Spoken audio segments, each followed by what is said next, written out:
Welcome to the podcast, where we teach you how to create marketing that pops. Get ready for refreshing conversations with industry experts, trendsetters, and creative minds that'll leave you bubbling with inspiration.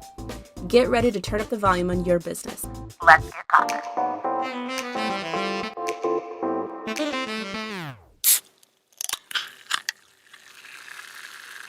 Welcome back to Marketing That Pops. I'm your host, Olivia.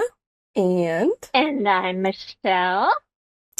And today we are joined by our guest, Nikki Rausch, the Sales Maven. Thank you so much for being on the podcast. Thanks for having me. I'm so excited to get to chat with both of you. Yes, we were really excited. Michelle was just talking about how she saw you at Social Media World, and that's kind of how she got her introduction to you. So we are so excited to have you on the pod. I know the girls were raving about your session, so excited to get into it today. Awesome. So, Nikki, could you tell us a little bit about yourself? Just give us like a brief introduction. That would be great. Thank you. Yes.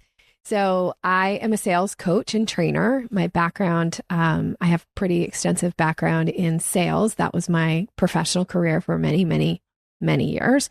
And I started Sales Maven back in 2013 as a way to work primarily with women. I work with everybody, but I primarily focus on working with women, because I found that as I was meeting these amazing women that were super passionate about what they did, they struggled a lot of times to have effective sales conversations.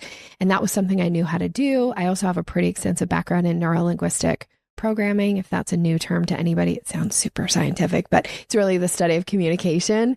And so when I started my business, it was with this idea of wanting to teach people how to be more effective in the way they communicate when they're in conversation with somebody. And so that's what I do. It's been the best gig I've ever had, because I get to work with really cool women that are doing amazing things in the world and making big impacts, and teaching them skills that takes the ick out of sales and allows it to be very conversational.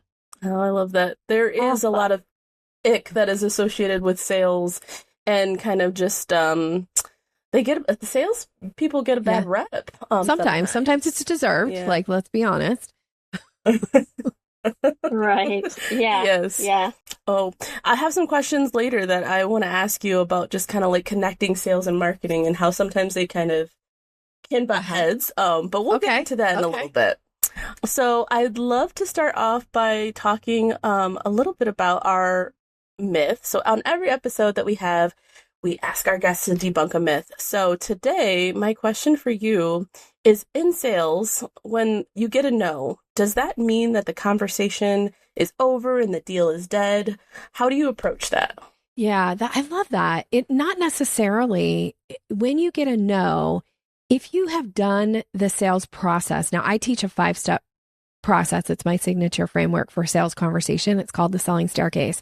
If you've gone through the steps and you get all the way to step 5, which is the close, and you issue that close language and somebody declines, you could check and see.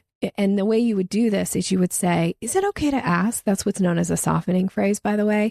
Most people, when you say something like that, they're like, yeah, you can ask. And they're more inclined to want to answer. So you would say, is it okay to ask your reason for declining? Because it could be that you missed a step. It could be that they have a question that hasn't been answered. Or it could just be a not yet. Because sometimes we'll have, this comes from my background in neuro-linguistic programming, people have what's known as a convincer strategy. Now, I want to qualify this and say, as the salesperson, your job is not to convince somebody to buy from you. That's also a myth. But your job is to be there and have the offer ready and issue that invitation when they're ready. So because people have what's known as a convincer strategy, and a convincer strategy is a certain number of times somebody will say no to something before they say yes. And you all are probably aware of this. I'll bring an example here.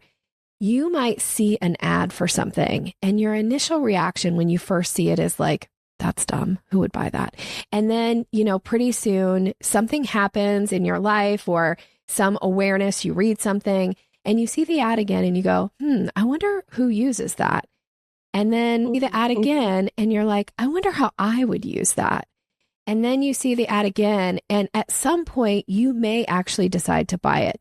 And we know this to be true because in marketing, this is why when you go on Instagram, you see the same ad pop up over and over and over again. They're trying to hit your convincer strategy. Doesn't mean that you will. If you really don't have a need for it, you won't ever buy it. But if you start to think, I wonder if I could use that, or I wonder how that would work in my life, or what I would benefit from, and then you purchase it, that is your convincer strategy saying, in this context, it took this many touches. So sometimes when you get a no from somebody, it's just a not yet. Now, what will often happen is they'll stay in your world. They'll stay in your realm in some way. They may stay on your email list, or they may stay connected to you on social media. And at some point, when their convincer strategy, when that number, whatever their number is hit, they will then come back and buy from you. And I can say I've had this happen so many times where somebody has said like, Nikki, I don't think this is for me. And then, literally 7 days later, they'll have signed up for an intensive VIP program with me because they were still getting stuff from me, and they were still in that investigative, like, I said no to her, but I'm actually still kind of thinking about it. And then they'll come back and buy. So when somebody says no to me and I'm kind of surprised by it, if it's like we've gone through the process and they showed a lot of interest, but they then said no, in my brain, when they say no, I just say, not yet. Yeah, right. I know. And one of the things that we do a lot are like drip campaigns, where, it may be like a series of like 5 to 7 emails where we're consistently hitting them. And, so many times, like we may have met somebody at a trade show and it's like a year and a half later, but it's because we're constantly dripping emails to them, like very slowly, not like annoying or anything, and adding value and have free downloads and here's how you do this, that type of thing. And then all of a sudden we get this lead and I like love you guys. I've been like downloading all your stuff and I love your email, stuff like that. And then it's like, okay, but as,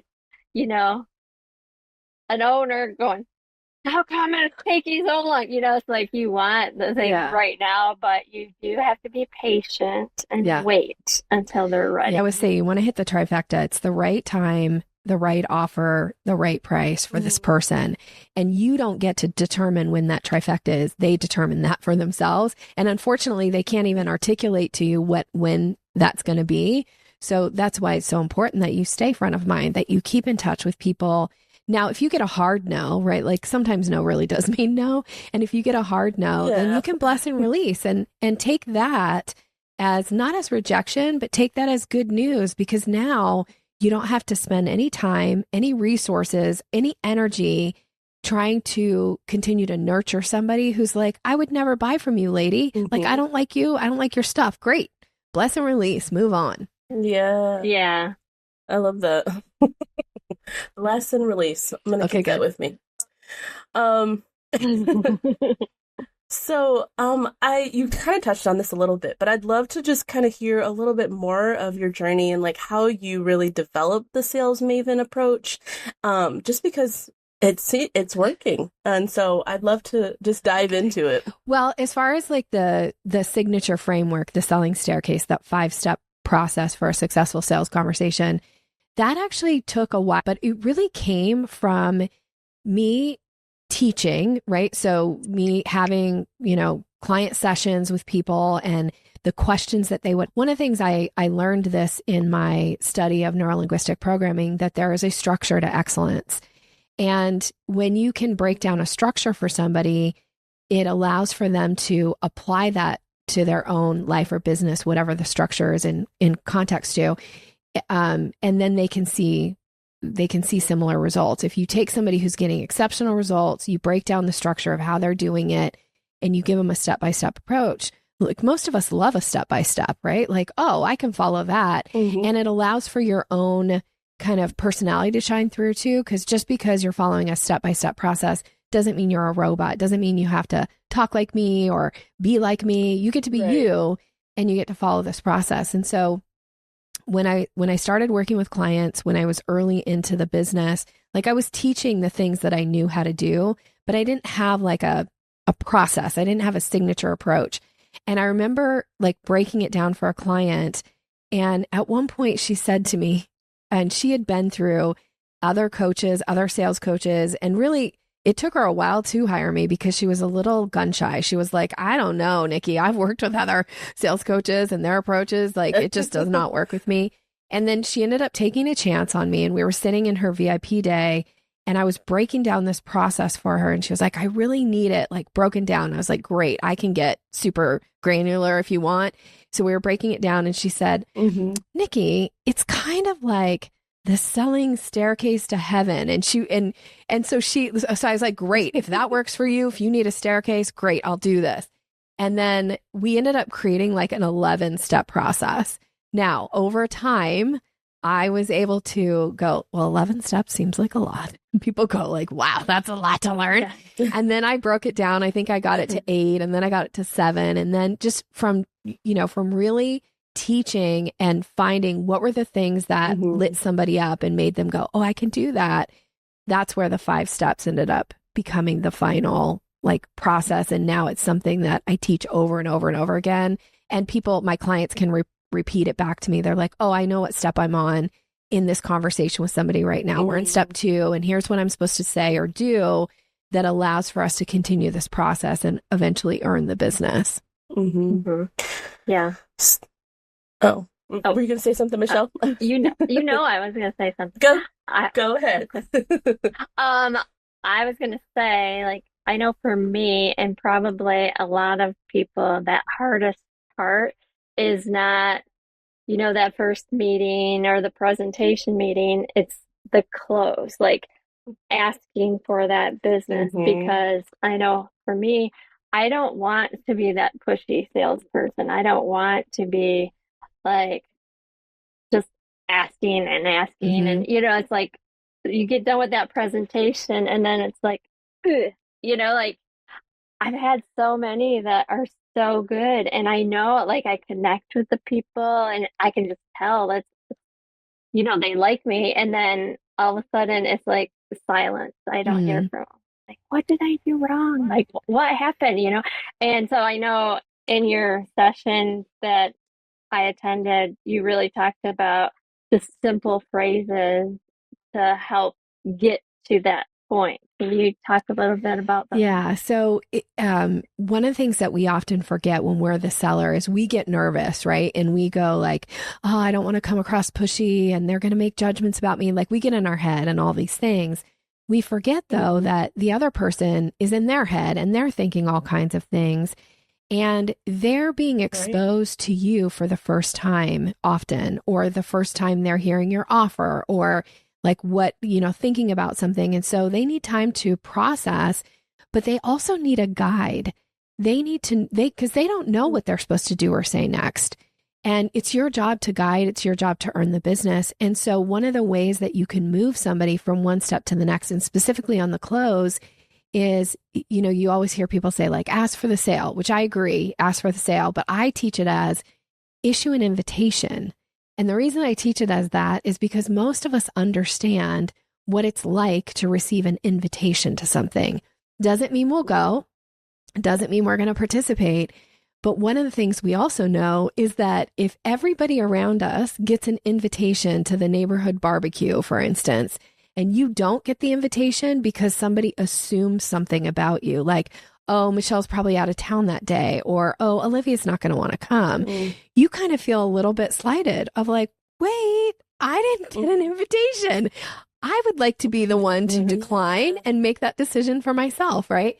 So one of the things I always say is it's okay to invite people to whatever that next step is with you. And it's not a high pressure thing. It's truly an invitation, and they can decline and we're still fine. Our relationship can still be fine, but we have to give them that invitation. And the other reason it's so, so important that you close at the end of that conversation and when it's the appropriate time is if you don't close and you say to somebody, because you're worried about having the money conversation or you're worried about what they're going to think of you, and you say to them like, you send the message essentially like, you don't need to decide now. You can decide later.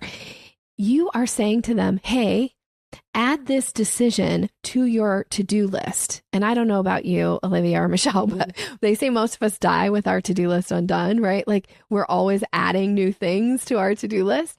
So when you're trying to add to another person's to-do list, it's like, oh my gosh, I already have so many things on here. And now you're adding to my to-do list to decide later. But if you'll issue that close language in that meeting, you're actually doing them a service. You're making it easier for them to make a decision in the moment so they don't have to like spend time doing something later around this or get back in touch with you or schedule another call. And you're not prolonging them getting what it is that they're interested that you offer. So you're making it easy for somebody when you close. And when you have people who are just ghosting you and you go like, gosh, they seem so interested. And then they just kind of fell off the face of the earth. Like what happened? Chances are you didn't close. You never issued that close language. And when you don't issue close language, the thing about our brains is they're kind of lazy. And we're tired. We have what's known as decision fatigue, right? Like most of us are hit with so many decisions every day. And I think I shared this, Michelle, Absolutely. at the conference, but they say that adults make a certain number of decisions every day. Now I know Michelle may know this, but Olivia, we haven't talked about it before, so I don't know. If you think about on average, as the adult that you are, how many decisions do you think you make? Like get a number in your head. Well, I'm going to cheat a little bit, only because I've heard the girls came back and like I said, they're really excited. So you know the answer. So I feel like I know the answer. But I would say probably I would have guessed maybe somewhere around 10,000. Okay. That's a great guess. I know that's not right. Well, because you know the answer. They say the average adult makes somewhere between 30 and 60,000 decisions every day. So we have decision fatigue and we like things that are easy. You like things that are easy. Your buyers like things that are easy. So if you'll put that decision in front of them, you'll issue that closed language at the end of the conversation or when it's the appropriate time. You're making it so easy for them to decide in that moment, not have to do something with it later, think about it more. Now, it doesn't mean they won't think about it. They might need some time to think about it. That's okay. Your job is to make it easy for them to get what it is they say they want. And that's not about being selfish and that's not about being pushy. It's actually about being of service. It's making it comfortable for the other person and easy for the other person. So I feel like that was a really long tangent. But Michelle, you'd asked about like closing, and closing language can be something as simple as saying to somebody, should we go ahead and get started now? Or is that something you'd like to go ahead and get signed up for? Or should I send over the proposal to you? Like you just issue that language, that invitation, and then you zip it and you wait and you let them tell you what they want to do or say next. I love that. And I'm so glad you said it, because I was going to ask you, like, what are some examples of that closing language? But you gave it to us, so that's good. I know that you have worked with so many like huge names, and I feel like I know what you might say to this, but what do those experiences, what have they taught you about like the psychology of selling? Is it any different from, working with like a smaller company, or do you just feel like I can apply the same models to every company that you work with? I love that question. Nobody's ever asked me that question that way. Okay, so I love it. Good. Yeah, no kidding. Yeah. So I come from this background of selling into technology, like selling technology into big companies. So, NASA was a client at one point, and Hewlett Packard, and, Bill and Melinda Gates Foundation, and Facebook, and lots of big names. One of the things that I learned is initially I was somewhat intimidated, right? Like somebody has a business card, it's got this huge company, Microsoft or whatever on it. And you start to go like, oh, who am I to be here and sell to this person? But what I really started to realize in my career is that I'm selling to a person, and I'm not selling to a business card. I'm not selling to an entity. It's still me, Nikki, talking to another person who is either making the decision about hiring my company or buying my products. or now in my current situation, like hiring me to do training for their teams, it's still a person, or it might be a committee, but that's still made up of people. So you're still selling to people.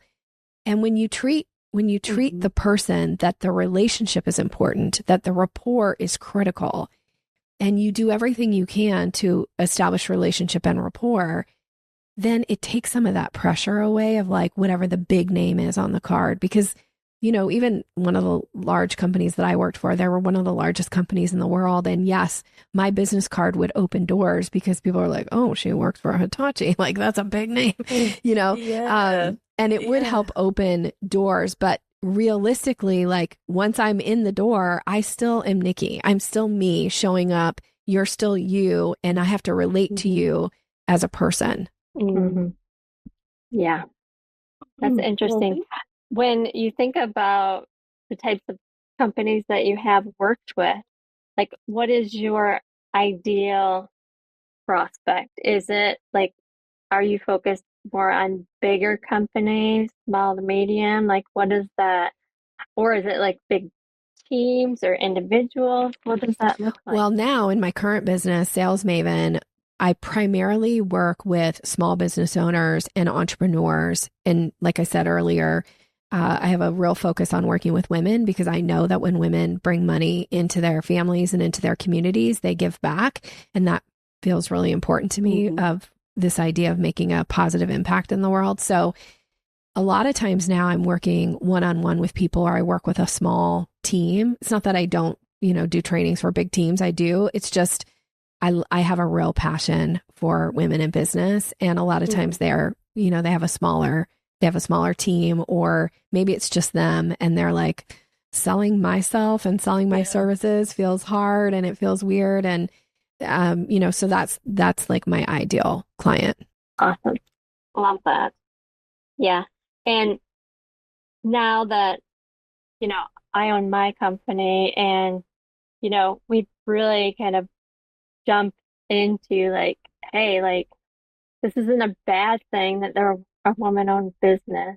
Like there's a lot of other women-owned businesses. Let's just jump on this, and like not be ashamed of it, but be proud of it and really, promote that we are women-owned. And if we want to do pink, we're going to do pink. If we, you know what I mean? And that's just who we are. And, whoever it is that we end up working with, this is what they're going to get, like we're women and, they have to like us. And if they instantly go to our website and they're, oh, that's pink, I'm not going to deal with them. That's fine because we probably wouldn't get along anyways. So, and it's, as a business owner, you're your own worst critic. And so you're always questioning like, oh, I don't know. And right now we're going through this whole website redesign. And of course, I'm the problem. I'm the problem. I'm like, oh, I don't know. No, don't you think we should do this? It's hard when it is hard because you are just like critical of, yourself and worried, like, what's it going to seem like, what's it going to appear? What's the appearance going to be? That type of thing. Yeah. So. I do believe though that, I have a philosophy around that in actuality, I want to repel people that aren't a good fit as fast as possible because I call it clearing the field, right? Like let's clear the field of the noise so that the ideal person gets the most attention and time and targeted message from me. Like I'm okay with somebody listening to my podcast and going like, I can't stand the sound of her voice. I'm out, right? Like, great. Then you're not the right fit for me versus the person who's like, well, I want to listen to a few episodes and then see if like what my next step might be with Nikki. Like I love those people. Like I want to clear the field and repel people as fast as possible who aren't a good fit so that the people who are feel like there's plenty of space and room for them. Yeah, I do feel that. like as we have been leaning into more of our femininity, I guess I could say, I feel like we have been able to kind of it just has made our voice clear and like I feel like the designs are coming together faster and it's just like we have a clearer direction of where we're going. So I'm loving it. I love the pink, and yeah, we're all for women power. I know. I used to be embarrassed to tell people that pink was my favorite color. Like it has been since I was a little girl. Oh, no. And now I'm like, no, it really is my favorite color. I love pink. I like to wear pink. I like to look at pink. I like pink. Okay. That's me. That's awesome. So you kind of talked a little bit about your neuro-linguistics programming. But I'm wondering, like, what are the techniques that you or that business owners can use from that to like build rapport with like their potential clients or like okay, potential clients. So there's many, but I'll just give you I'll give you one, and then I'll go as far as you want to go with it. I could like sit here, we could do this all day. But here's one that people often don't think about. And it is from my background in neuro-linguistic programming, and it has to do with increasing your likability and credibility with somebody. And it's learning how to pay attention to somebody else's style and then adjust your style to make it easier for them to be in conversation with you. And the thing that I'm talking about here is your rate of speech. So if you think about like on a spectrum, for instance, you know, you've got like 0 to 10, and somebody who's a 10 is like a really, really fast talker. Sometimes they don't even take a breath between sentences. They have so much to say. They think fast, they talk fast, and sometimes it's hard to get a word in edgewise with them, right? And then like the auctioneer is like a 10, right? And then you have somebody else who's on the other side of the spectrum, and you could fall anywhere on the spectrum, by the way. And wherever you fall, you're perfect. But let's say that you're talking to somebody who has a much slower rate of speech.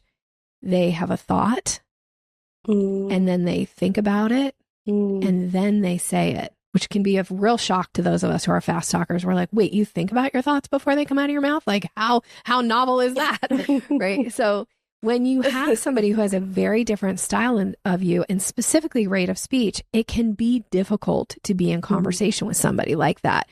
Because either you're a fast talker and you start interrupting them and you step on everything they're going to say, or if they're a slower talker, they feel like they can't even like contribute to the conversation when they're talking to somebody who's a fast talker. So if you're willing to adjust your style to put the other person at ease and make it more comfortable to be in conversation, they'll do kind of three things. They're likely to stay in conversation with you longer. They're likely to be more revealing about how to earn their business, and they're likely to be more open to hearing what it is that you offer. So this is really important. And this in NLP, this is known as matching and mirroring. And there's a lot of ways you can match and mirror people, but voice rate of speech is one of the most effective. And it's something that you can do whether you're on a video call with somebody, if you're on a phone call with somebody, or any kind of a live interaction. Now, take the live interaction or any kind of like conversation out of it, and we're just on email, that's a whole different thing. But if you are in a conversation with somebody, you can adjust. And with matching and mirroring, it's not about matching 100% because that's mimicry. So if you're an 8 on that scale and they're a 3, it's unrealistic to think that you can get yourself down to a 3. Like that would be, you would really be like acting at this point. But if you can go from an 8 and slow yourself down like 50 to 60%, if you could get yourself down to a 5, what will happen is the person who's at a 3 will find themselves start to speed up a little bit, and you guys will find kind of a happy medium. And the thing that I often compare this to is when you meet somebody that you feel an instant connection to, like you're like, I don't know where you've been all my life, but Olivia, I feel like we should have been friends from kindergarten on. Like you're my person. You know those people that you just feel that instant connection with. And we like people. And what we find oftentimes is we like people who are like us. So you'll find that person has a lot of similarities to you that you're like, I don't know where you've been all my life, but we should have been friends since kindergarten because we are alike. But not only do we like people who are like us, but we think people who are like us are smart. Like, be honest. When you meet somebody who's like you, you're like, you are so smart. Like, I really like the way you think about that. You're very intelligent, right? And so it sends that message of like, we can be in conversation. And it's also known as synchronization, right? Like this idea of getting in sync with people. Now flip it. If you meet somebody who has a very different style than you, and you are in a conversation with them for like 5 minutes, and you go like, has it been 50 minutes that we've been talking? Because it's like exhausting and you feel like you need a nap after talking. Oftentimes it's because they have a very different style. But when you adjust to the other person, when you're willing to be that flexible, and I always say my favorite quote is, "Blessed are the flexible, for they shall not be bent out of shape." If you can show up and be flexible in the conversation to put the other person at ease, they'll appreciate it. And they may not even have a like conscious awareness of it, but they will start adjusting to you too, because it's easier to be in sync with somebody. I love all of that. I was going to ask you a follow-up question, which was, obviously we're in 2025 and everything that we do is online. I mean, we're talking here on a voice call. So I feel like building rapport is a little bit more difficult when you don't have that like face-to-face interaction. So you kind of said this, but is there any other things that people can do when they're trying to like make those connections when you're like, and it's just email and, we've had people who want to hop on a call and maybe they don't want to necessarily show their face or, So if it's a written communication, so whether it's on social media or it's email or it's DM or whatever, one of the ways that you can pay attention is to notice the way they phrase things. And are they somebody who's like, "Hey, Olivia, how are you? How was your weekend? Oh my gosh, we went to the zoo this weekend and we did this and we did that. Hey, by the way, I just wanted to follow up with you about this thing that you had mentioned. Can you give me a bit more information?" Like they're showing you right there that they like that little bit of like personality. They want to have kind of more of a like conversational type communication. So you want to match that a little bit back. You don't want to just say like, "Here's your answer. Yes." That's such a mismatch, right? But if you get an email from somebody and they say, "Hey, Olivia, what's the answer to this question?" They're showing you like, they don't want the like, "Hey, how was your weekend? Oh my gosh, I was just thinking about you." Like they don't want all the story. They don't want all that. They just want a simple like, "Yeah, the answer for that is yes. Please reach out if I can be of further assistance." Like you don't have to be cold, but you do want to kind of match their style. Right. So that's one way that you can pay attention. Because the thing about us is as humans, we walk around and we are just dropping cues and clues all the time about how to be in relationship with us. And if you'll pay attention to and pick those up and adjust for that person's style of communication, they will love you. They will appreciate that about you. People say to me all the time, like, "Oh, Nikki, I love the way you talk. And, oh, you're just so easy to be in conversation with." And I that's a nice compliment, but in actuality, I'm adjusting constantly to the other person. And that's why they find me like enjoyable to be in conversation with, because they're like, "Oh, I don't show up and be like, 'Hey, this is me, take it or leave it. Like you need to adjust to me.' I never show up in that kind of a contact." Well, sometimes if you're trying to earn my business, I might be a little bit more that way, but for the most part, that's not my style. I'm willing to adjust to other people to make it more comfortable for them. And they really appreciate that. And they don't even know. They say things like, "Oh gosh, I wish I could talk like you." And I think like, you do, because I'm talking like you.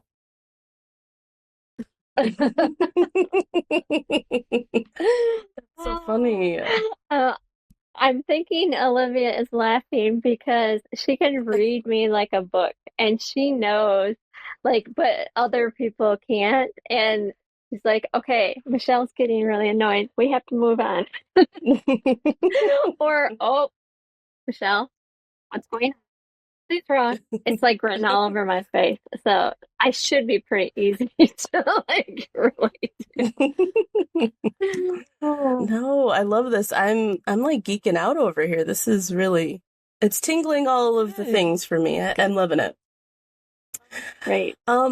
So I want to ask you, I know that marketing and sales, they kind of can get the bad rap of like, sometimes they don't mesh well.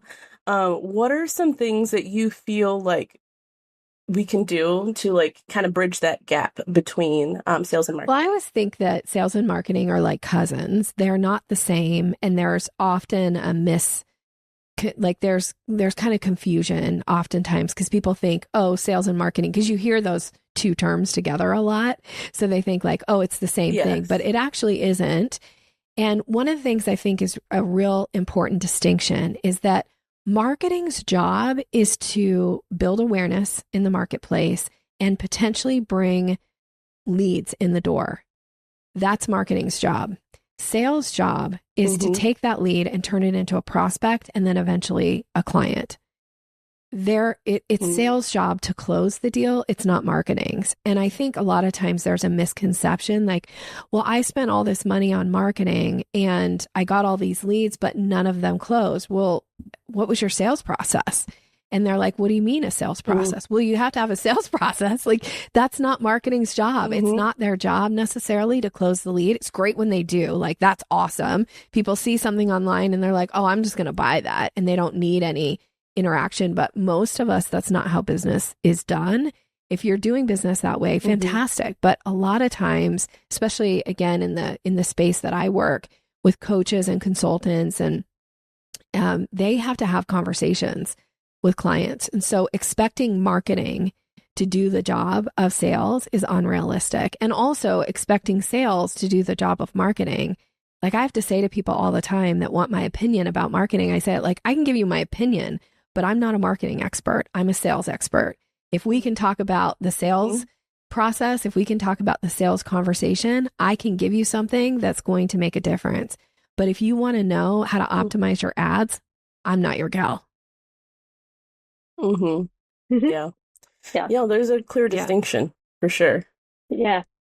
I think too, like setting that expectation, like of what a good quality lead is. And so that sales and marketing are on the same page there, because what marketing might think is a good lead, sales is looking at them like, why is marketing keep giving me these crappy leads? And, just making sure that you have that conversation of, okay, like, are we on the same page?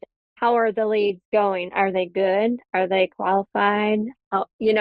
Just so that, okay, if they're good and qualified, okay, we're going to keep doing this same thing. But if they're not, okay, we have to change what we're doing just so that you are getting the good qualified leads. And I think, so many times it's just marketing is doing their marketing and sales is going down this road. And then you don't know like what's happening, like how many of those deals close.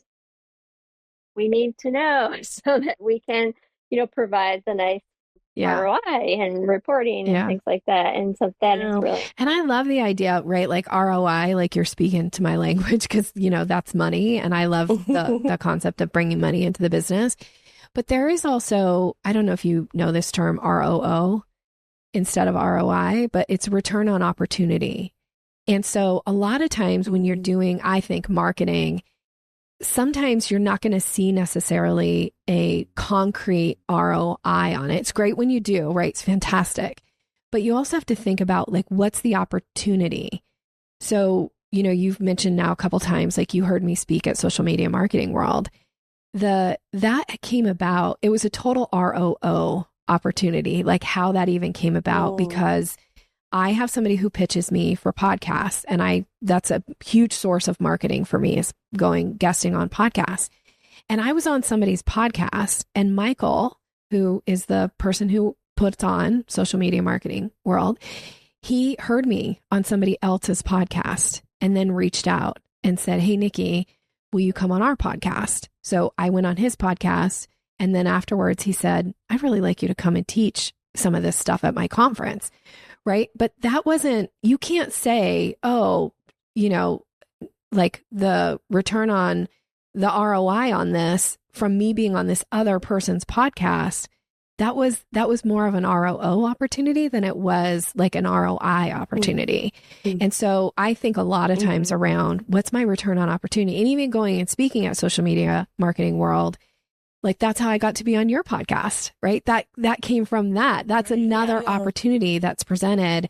And there may or may not be somebody listening to your podcast right now that's thinking like, oh, I think I want to work with Nikki, right? Like that would be an ROI, great, but it had to come from these like opportunity that came from another opportunity that came from another opportunity. So it's also why I say yes to just very rarely do I say no to things, because I'm always thinking like there could be opportunity from that and you just don't know what it's going to be. So be on the lookout for those too. Exactly. Yeah. Right. That's awesome. I love that.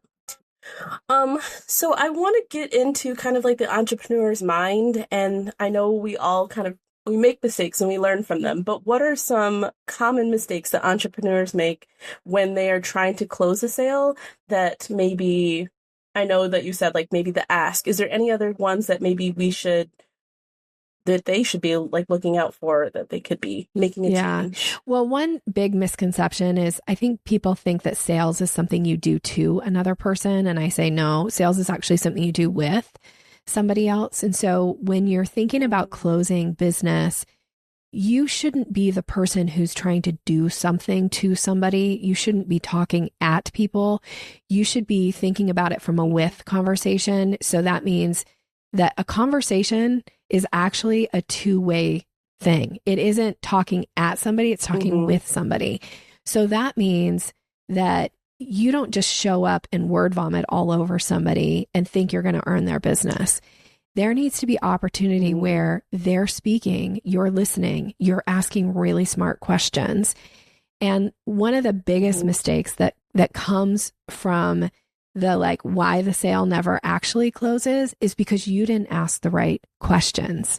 You didn't get the information that you needed in order to put an offer back in front of this person that really speaks to the heart of their problem and their need.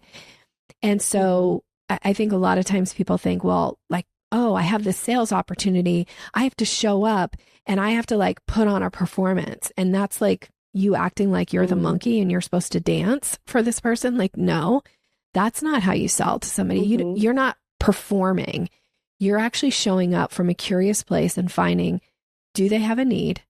Do I have a solution that meets that need? And do I have permission to put that in front of them? And if those three things are in place, then when you put your offer in front of them, they're more open to receiving it and they're more open to saying yes.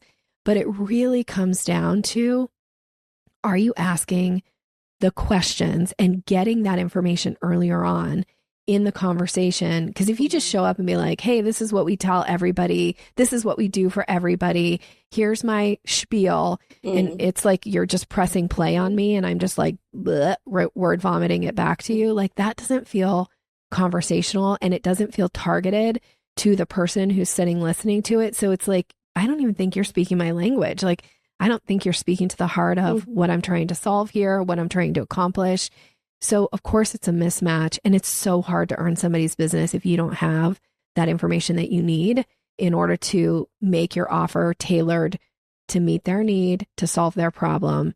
And now it isn't about you. It's not about like how good you are or all the things you've accomplished or here's your resume and all that. Like they don't care. They don't care about that. They care, do you have something that's going to solve my problem and meet my need? And are you treating me with a level of respect? And am I open to hearing your message? Then yes, you have a good chance of earning the business. Yeah. I've heard salespeople say, you know, what's it going to take? Or like, what I got to do to get a yes? And I just always, I'm not, what do you feel? What's your take on someone asking a question like that? Do you feel like those are good questions, or do you feel like that's not a good enough, like? It wouldn't be the question I would lead with. Here's what I here's what I would recommend. That question can be appropriate in a conversation. And it's more appropriate when we've had a few conversations, or maybe there's been some hemming and hawing, or maybe you've said yes, but then you've backed out. At some point, you might want to pose the question to somebody like, and the question isn't like, what do I have to do to earn your business? It's more like, what would it take to make this an easy yes for you? Because now it might be something that has nothing to do with me as the seller. It might be something they need to figure out, or it might be something they need to have a conversation with somebody, or like, we don't know, but having the ability to ask the question is important because they may not know yet what it would take for it to be an easy yes. So I'm not opposed to the question. I am more like, let's be thoughtful about when it's asked. When you think about questions, and actually I have a gift for your audience around this, but I'm just going to bring it up anyway. And it's like I teach there are two types of questions that you should be asking in the discovery process. There's the right fit questions that helps you identify, like, am I talking to somebody who's a potential client, and or am I talking to somebody I should bless and release? And that's okay, but we need to know that based on the questions, your right fit questions. And then the second type of questions that you ask in that discovery are your expertise questions. These are the ones that instead of you feeling like I've got to be the monkey and dance and perform for this person about how great I am, you can ask a really smart question that makes somebody go like, dang, Olivia, I don't know the answer to that, but the fact that you're asking me makes me think I need to work with you. So you can ask these, I call these your expertise questions. It plants seeds in the mind of the buyer to go like, oh man, like Michelle, I need to know the answer to that. And probably the only way I'm going to get the answer is by working with you. Yeah. Right. You're right. Thank you. Yeah. I love when people say you're right. I love that. Thank you. That's so flattering. Yeah. And you're doing, and you are like awesome because you have a nice call to action because you're giving away, something to the audience to teach them. It's something that's valuable that they can actually use, and they're going to remember that, and they're going to, when they are ready, they're going to reach out and go, yeah, like I heard you on this podcast. I got that free resource and now I'm ready. Now let's do it. Let's get together and let's, work together. So that's awesome. Yeah. We love to provide the valuable. Yeah. I don't know should I drop that link now or should I wait till it, I don't want to interrupt the flow, but no. Okay. Go ahead. Let's drop it. So because I mentioned this about questions, I have a training that breaks this down. What are your right fit questions to ask? How do you craft your expertise questions? It's called Seal the Deal, Questions That Close Sales. Normally I charge for it, but I'm going to give it to your audience. It will be my gift for you listening to the podcast with me as the guest today. Yay. So you can get it by going to yoursalesmaven.com. So that's my website, yoursalesmaven.com/MTP. So marketing that pops. I want to make sure I said that right.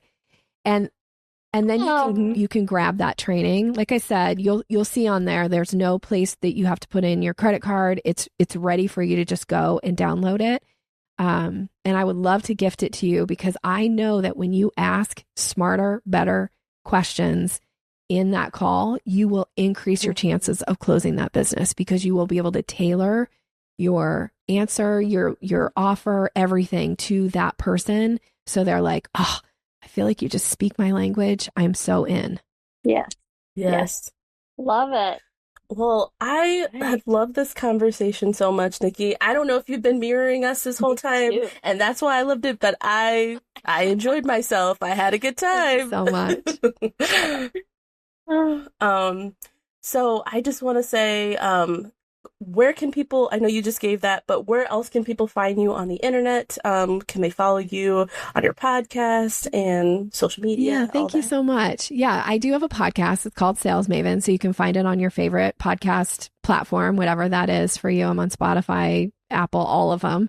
You can find me there. There's the website, which is yoursalesmaven.com.